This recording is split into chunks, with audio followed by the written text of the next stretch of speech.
Today's session, we are going to talk about some best practices in order to avoid any sort of sales complaints or rapid disenrollments. As part of working with Medicare beneficiaries, the Center for Medicare and Medicaid Services is trying to do their best possible job in watching out for those consumers and giving them avenues to report any sort of agent activity that may be less than desirable in the market.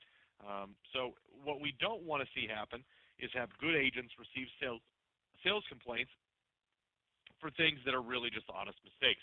So we'll talk through some of those items that are the real keys, the ones that more often than not will lead to some misinformation that a consumer might take and decide to complain about just to try to keep you clean in terms of your practice.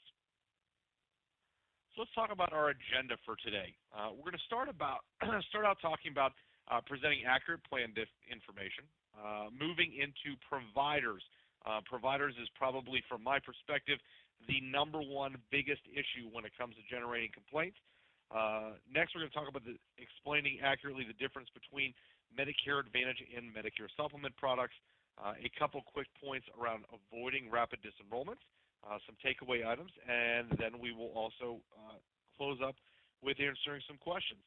If you do have questions, and I will try to work through them as we go along with the presentation, but if you have questions for us, put them in one of two places, either in the chat tab or in the Q&A bucket.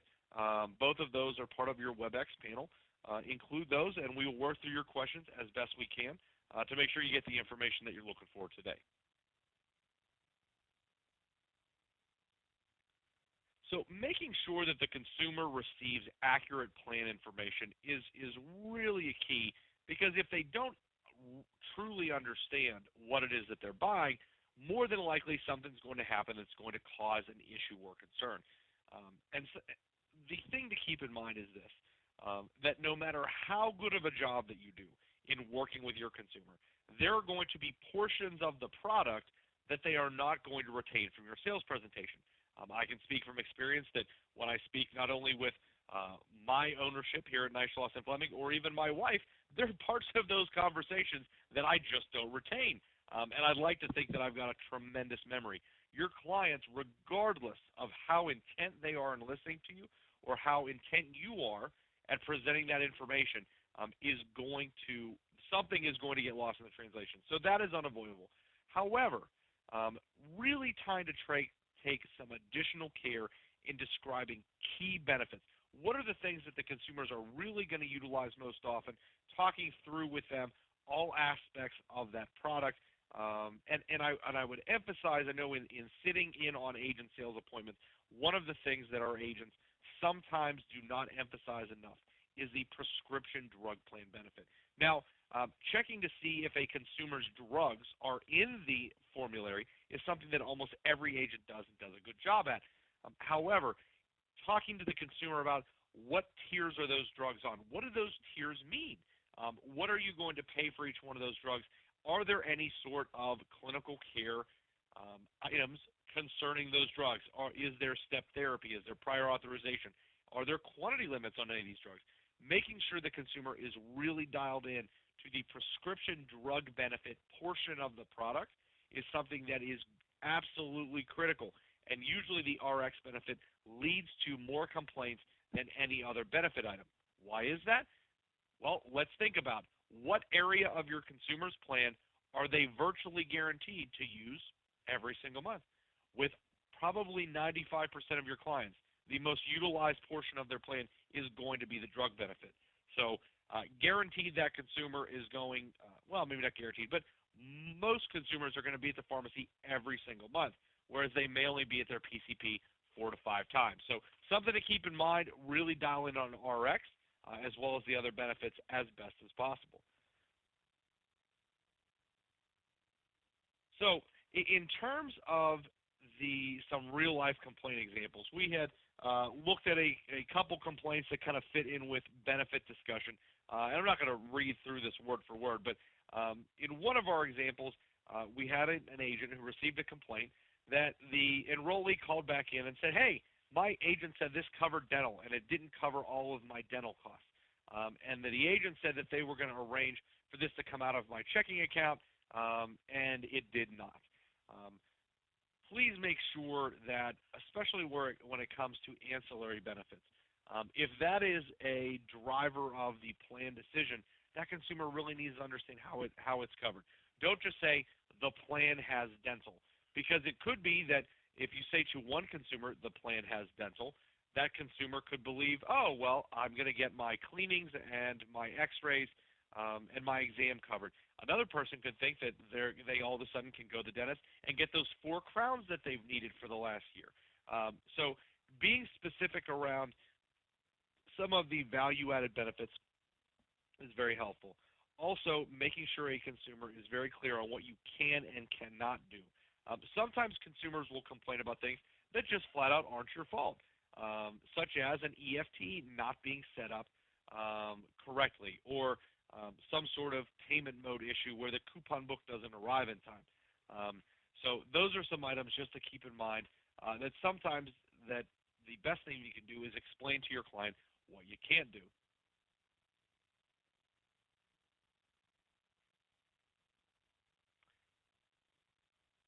In terms of a second example of a complaint, we had an agent who received a complaint from a consumer who was on a chronic illness plan, and the complainant was talking about feeling misled on copays, provider networks, and saying that they didn't review other plans with me. Well, it's certainly possible that there weren't other plans in that county. I think that with every consumer, if they understand what else is available in their market, they will be even more sure that the plan that you're offering to them is the correct one. But that is really kind of the smallest part of this particular complaint. Checking providers is another key item, and that kind of will lead into our next section here. But with providers specifically, the best thing to do is ask the consumer when you're setting the appointment, before I get to your house, please have a list of the doctors you have seen this year that you absolutely want to make sure are in the network, and your hospital of choice. If you were to be admitted somewhere, where is it that you would want to go? And that can organize that information and have it ready for you for the sales appointment.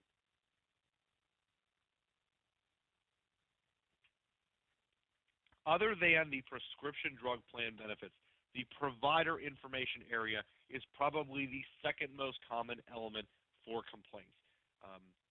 Now, sometimes things will happen where you will sell a plan to a consumer, and 4 months later, in March perhaps, when they're utilizing the plan, maybe the provider has exited the network. Maybe they had their contract terminated, maybe they terminated on their own, and now all of a sudden there's a complaint in your docket that you had misrepresented that plan. Other times, we just don't ask the right questions. I would tell you this, when it comes to provider directory, there's a couple quick tips. Number one, if you possibly can, use the online directory. An example I would give you would be United Healthcare. Their LEAN system, LEAN, which is their new online enrollment system, also has a fantastic provider lookup tool that's right there as part of the app. Agents who've been using that have been telling us how much they've really liked it, that it gives them the ability to very quickly and easily find the doctors that are in the provider network. But as we know, with any provider directory, the moment it's printed, it is out of date. Using an online directory as best as possible gives you the most up-to-date provider information, ensuring your accuracy. I would tell you, though, that calling the provider is a method that is fraught with peril. A lot of times when you call into the doctor's office, you're not getting the doctor. You may get the office secretary who only works on Tuesdays and Saturday afternoons, and she really doesn't think that they represent United Healthcare or Aetna or Humana, whoever it is you're calling about. On the flip side, they could say, yes, of course we take United Healthcare. I just processed one of those claims 5 minutes ago, and maybe it was an underage claim as opposed to a Medicare Advantage one. Or perhaps it was a Medicare supplement, but not Medicare Advantage. So whenever you call a provider's office, you are indeed putting yourself in harm's way, trusting that the person who is answering the phone and giving you that answer really knows what the answer is. So that would be something that I would tell you is online directory is absolutely the best choice, and that calling the provider's office is a potential issue.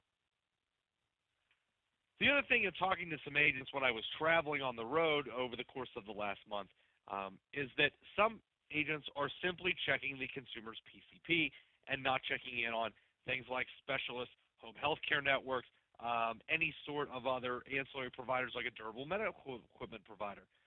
Some consumers, not all, but some consumers who utilize some of those other less common providers really, really like them. It may be that the most important person that the consumer deals with is their home health aide. So asking sometimes some very pointed questions around who are the providers that you have seen over the course of the last 4 to 6 months will oftentimes help you determine who is it that is critical to that consumer and enable you to check them in the provider directory. Now, we get a lot less of these types of complaints now than we did maybe 5 to 7 years ago, but we still do get complaints from some consumers that they thought what they were purchasing was a Medicare supplement. And the biggest issue is that when agents will be describing an MAPD plan, is that they will use the word supplement. And we really don't believe that the agents are using that word maliciously. We just think that they're so used to saying the word supplement, either because they're saying Medicare supplement or by saying this will supplement your Medicare, which is kind of true, that it just sort of flows out of you. However, using that term is incredibly confusing to the consumer, leads to complaints at a pretty high rate, and is one that CMS looks very, very strongly against, wanting to make sure that people aren't being misled into buying MAPD when they thought they were buying a supplement.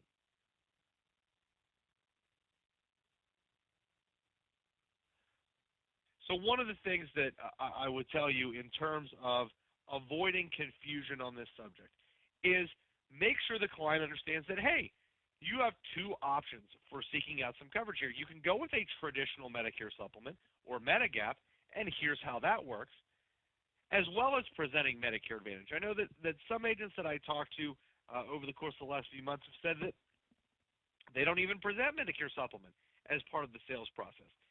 I really, truly believe that in order to be happy with what you're buying, you've got to know what it is that you're choosing not to buy. So that if I'm going to buy a Medicare Advantage plan, I need to be very comfortable with the fact that I understand what Medicare supplement is and that I have determined, I the consumer, that that is not an appropriate product for me. That reaffirms to the person who buys the MAPD plan from you that they really know that they made a great decision.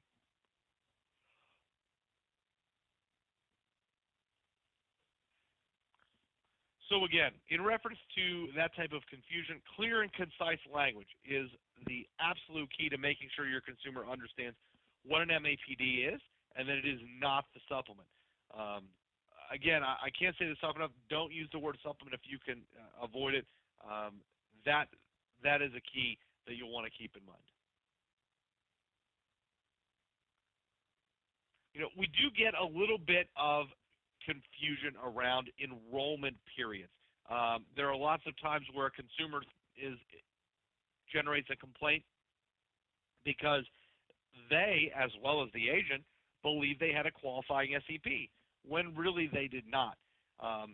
And in terms of determining whether or not a consumer has an SEP, it really comes down to what are the questions that you're asking the consumer, and do you understand how each of the SEPs works. Using those proper election period codes not only is important for getting the app to process correctly, but what you don't want to do is take an app for a consumer using a special election period code that they do not qualify for, and then losing the ability to enroll because you missed the deadline. So any questions around enrollment period eligibility, please direct those questions to our office.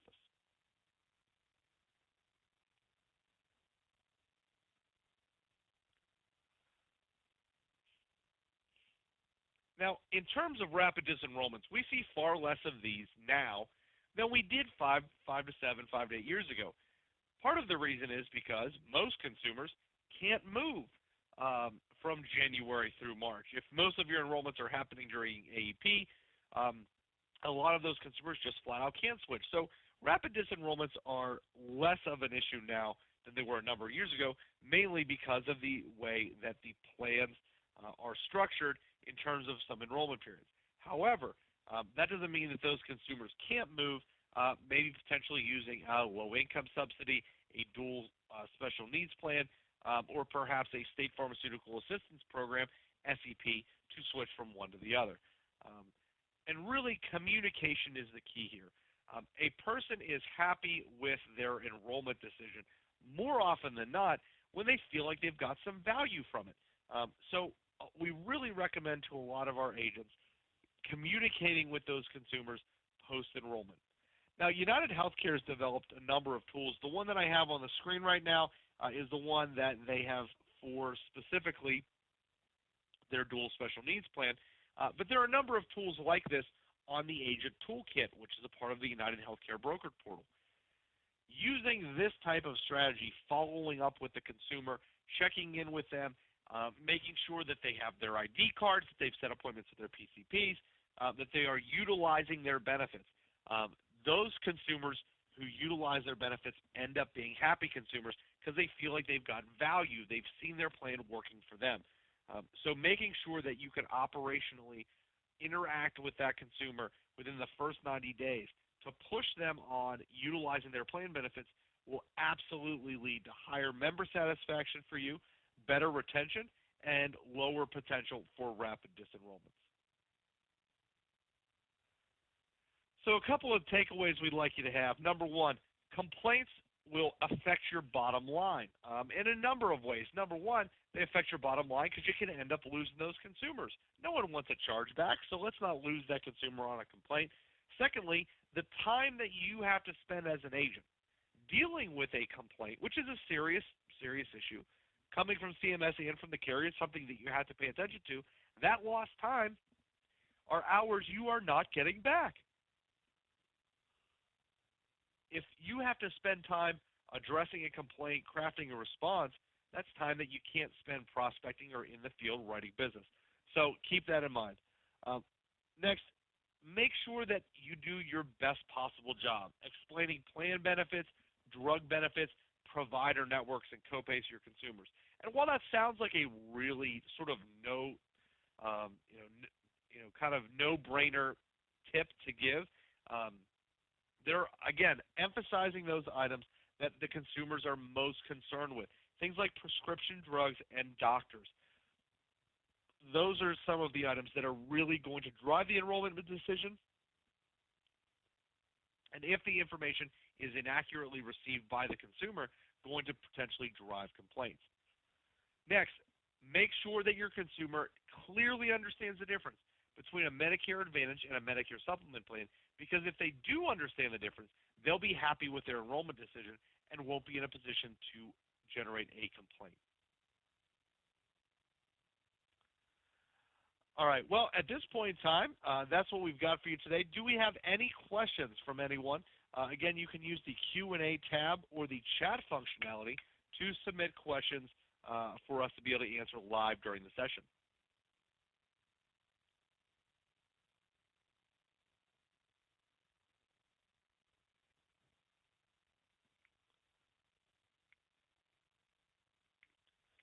Well, it's not looking at this point in time like I'm seeing any questions. So with that, I'm going to go ahead and close out our session today. Really appreciate your time. Obviously, we are here not only to help you with your marketing needs, your contracting or commission issues, but any sort of compliance questions you have, please feel free to give us a call.